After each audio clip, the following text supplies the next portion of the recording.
días, bienvenidos a nuestro podcast titulado Moriremos por la Verdad. Y el día de hoy tenemos a un invitado súper especial que no tiene pelos en la lengua al momento de hablar de ningún tema. Le damos la bienvenida a nuestro invitado Lionel Pierre. ¡Woo!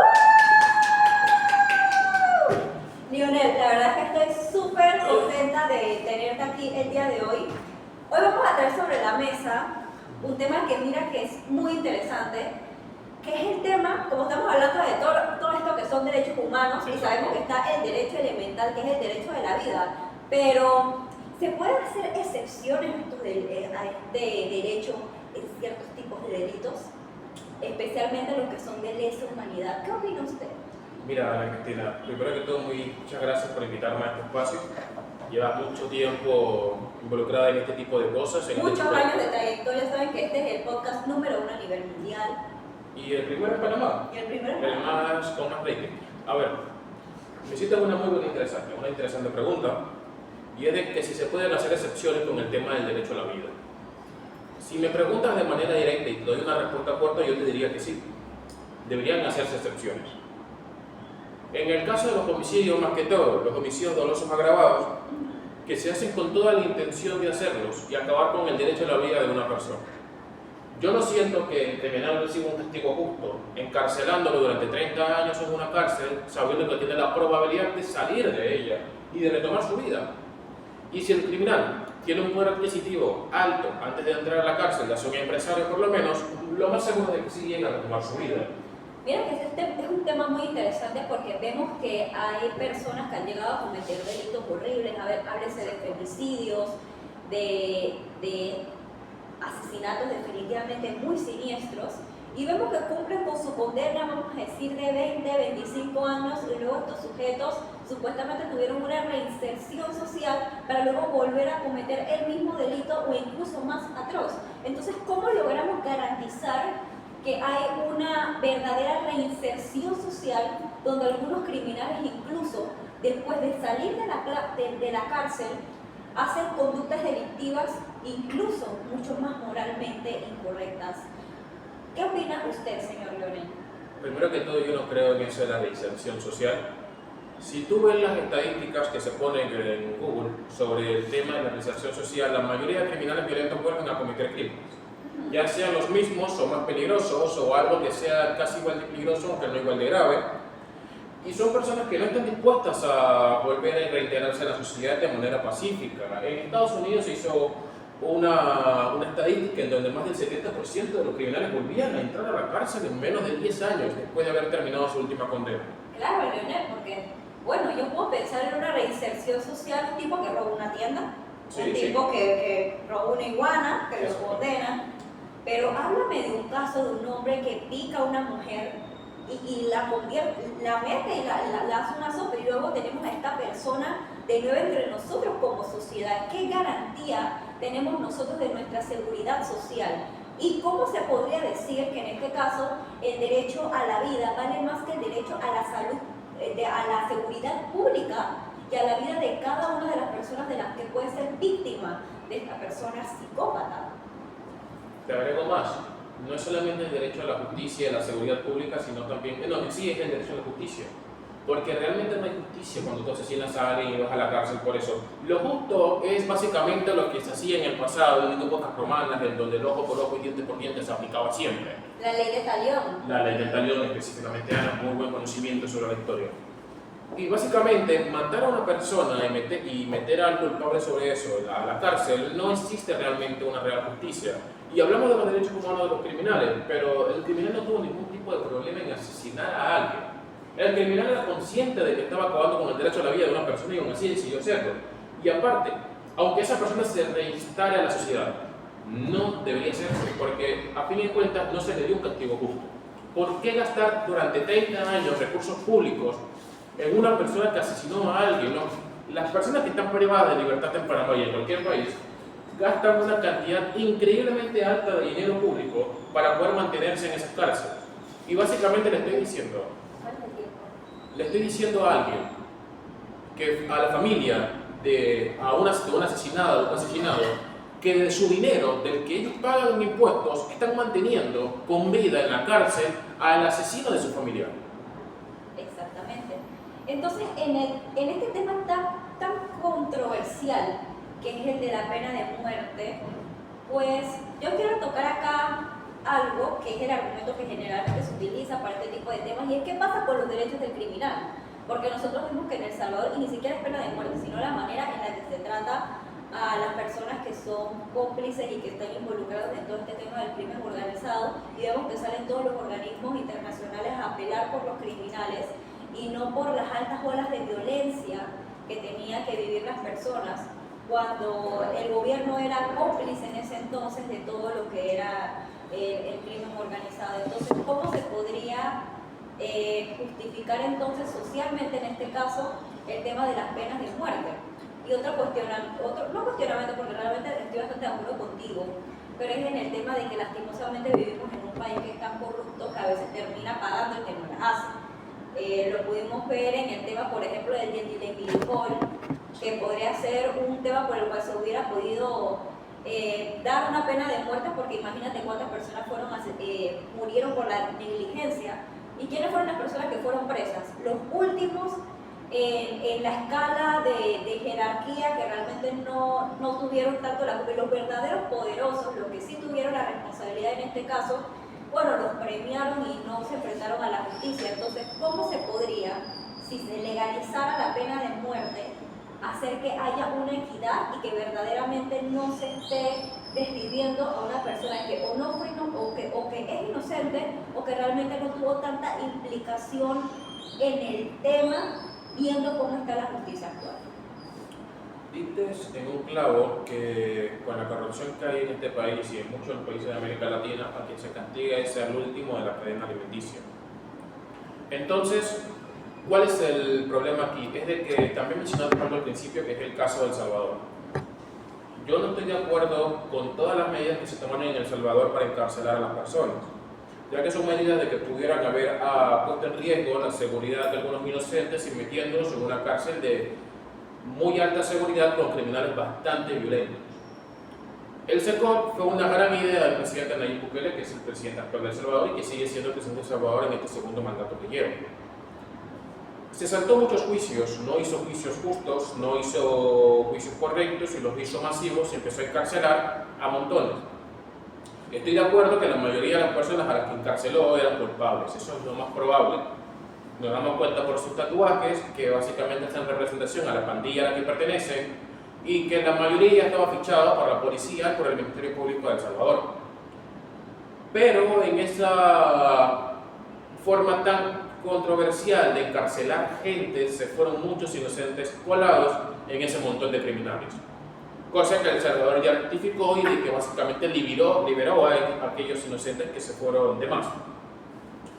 Pero también hay que sumarle algo, de que yo creo que antes de implementar una pena de muerte en Panamá o en algún país de América Latina, habría que mejorar el sistema judicial. Definitivamente, no se puede hacer una cosa sin la otra. Porque yo, sinceramente, yo lo digo firmemente aquí, yo estoy a favor de la pena de muerte. ¿Por qué estoy a favor de la pena de muerte? Porque hay ciertos delitos en los cuales no hay otra manera en la cual se debería de proceder. No solamente por las implicaciones que tuvo para la víctima, para colectivamente, socialmente, la reacción de las personas. No es justo que luego esta persona, 25 años, salga libre bajo la excusa de la reinserción social para que luego termine cometiendo otro crimen. Entonces, este es un tema que puede ser muy, muy controversial, porque hay personas que hablan bastante de lo que es el derecho a la vida, porque sí, el derecho humano de la vida, pero ¿hasta qué límite podemos nosotros decir que se puede interferir en este derecho? No sé si es investigado acerca de cómo ha sido la aplicación de lo que es la pena de muerte en países en los cuales actualmente esto se aplica.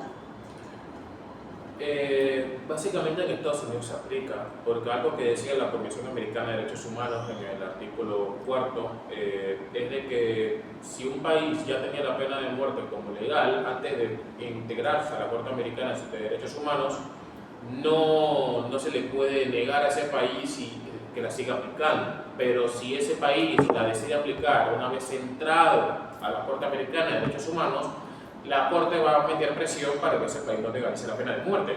Y una cosa de que yo siempre lo he creído, de que firmar este tipo de tratados o convenios es entregar parte de la soberanía que tiene cada país. Si la población panameña está a favor de la pena de muerte, ¿por qué hay un organismo externo y no nacional que busca prohibirle a la población panameña que implante la pena de muerte de nuevo en su constitución o en su código penal? Muy interesante, Leonel. De verdad que el aprendizaje que nosotros nos hemos llevado definitivamente va a debatir y son temas que nosotros tenemos que poner sobre la mesa, obviamente manteniendo la línea del respeto porque podemos tener opiniones que convergen, pero definitivamente tenemos que aprender a ver cada cosa desde diferentes puntos de vista y esa es la reflexión que nosotros dejamos y la invitación al diálogo que nosotros planteamos hoy en día. Así que este fue todo en este episodio de La Verdad Así Sin Filtros y más que nada agradecerle a nuestro invitado Leonel por estar aquí con nosotros el día de hoy. Yo te agradezco mucho, Ana Cristina, y espero que no sea la última vez que se me invite, ni a alguien que tenga un perfil parecido al mío. Hay mucha gente a la que puedes invitar para hablar sobre estos temas o parecidos. Y tal vez después te dé un par de nombres. Muchas gracias, bye. Listo, ahora vamos a hacer lo que tú me invitas, porque son 2 episodios. Vamos a hacer uno que tú me invitas a mí. Muy buenas, señores y señoras. Les voy a hacer una increíble pregunta que nos va a responder una invitada que tenemos hoy llamada Ana Cristina Villa, conocedora en este tipo de temas sobre el derecho humano y abogada licenciada en Derechos Humanos.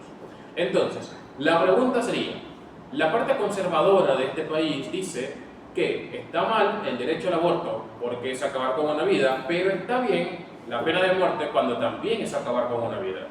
Ana Cristina Villa nos responderá a estas acusaciones sobre la contradicción conservadora y aquí le damos paso.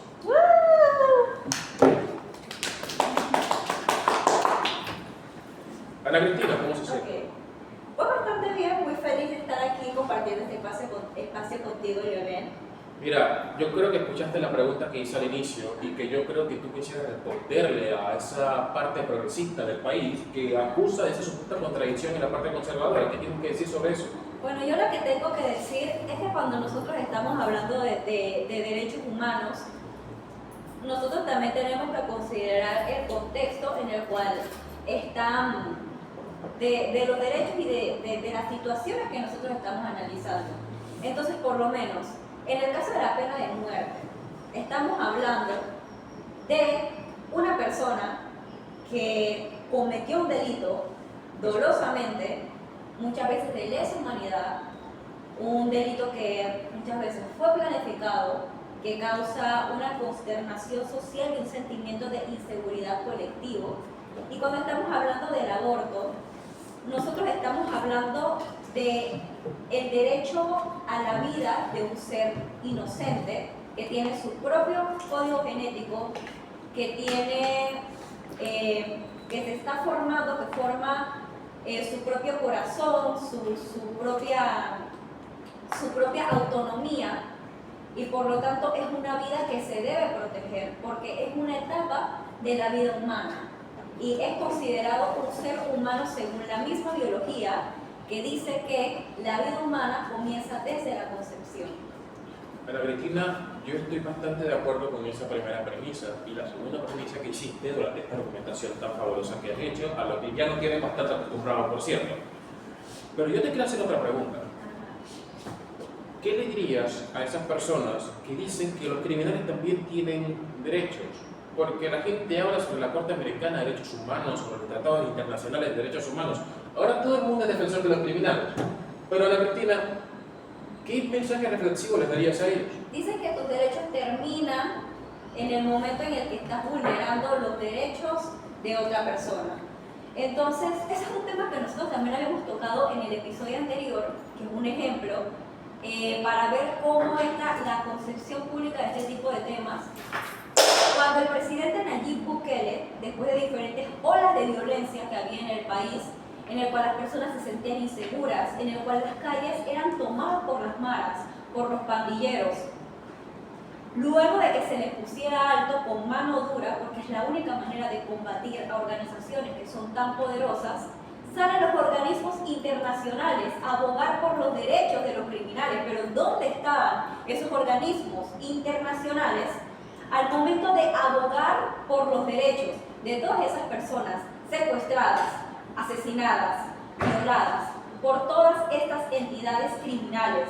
Entonces, en el tema de la pena de muerte, ahora salen a apelar y a defender la vida de ese criminal. Pero ¿qué pasa con esa niña que fue abusada? ¿Qué pasa con ese hijo de otra persona cuya vida fue arrebatada por este criminal?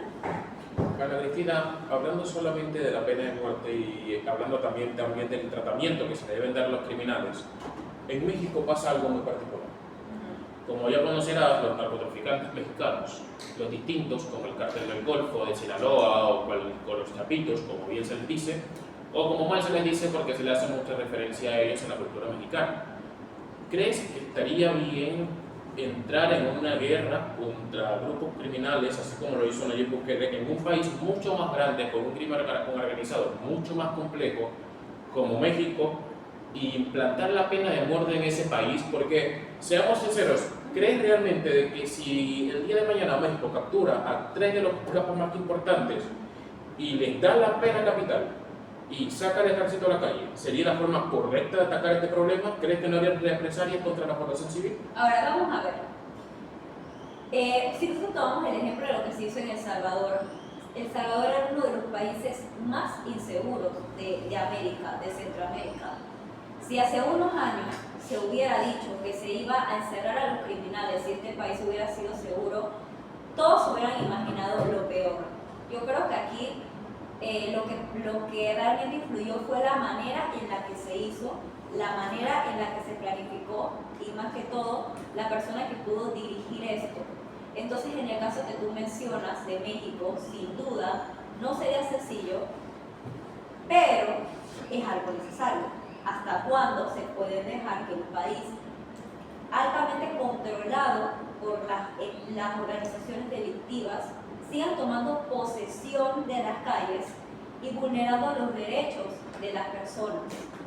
Porque al final de todo, una de las características que debe de tener un Estado es el control sobre su territorio. Y dice que el Estado en una democracia tiene el derecho al uso de la fuerza y del poder militar para poder parar el crimen. Entonces, ¿cómo vivimos en una democracia? ¿Y cómo vivimos y cómo fortalecemos el Estado de Derecho si en un país el territorio está controlado por delincuentes y el Estado no puede poner las facultades que tiene y los instrumentos que tiene para poder frenar a estos criminales, sino que hace lo contrario, sino más que aliarse con estas entidades, hacerse los oídos sordos y los ojos ciegos y no acabar con estas olas de violencia tan increíble que hay no solamente en México, sino también en Latinoamérica. Ana Cristina, te tengo una pregunta no mía, pero sí de uno de mis televidentes, de los espectadores que me dijeron que teníamos que hacer. La señora Valerie Gómez, una jurista panameña también. Muy conocida, la he visto. Exactamente, que tiene una pregunta bastante importante, que ella había dicho, bueno, te había preguntado, me dijo que te preguntara, que si todas las personas somos sujetas de derecho o recibidoras de derecho una vez nacemos, ¿por qué los criminales, por ser criminales, dejan de tener ese derecho? ¿Acaso los criminales no son humanos, no son personas y pertenecen al humano, así como el feto, a la hora de abortar?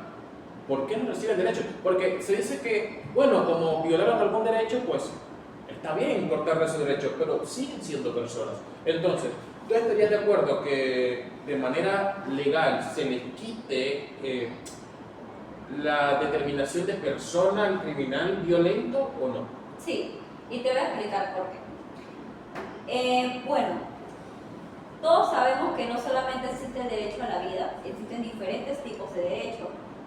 Está el derecho a la seguridad pública y más que todo nosotros también entendemos que la mayoría de códigos jurídicos tienen planteado lo que es la inimputabilidad en el caso de que una persona logre comprobar que cometió un acto delictivo, pero en un estado de inconsciencia, en un estado que a lo mejor diferentes enfermedades mentales pudieron haber alterado su condición mental Sin embargo, en casos que no son de inimputabilidad, estamos hablando de un criminal que conscientemente cometió un acto inhumano.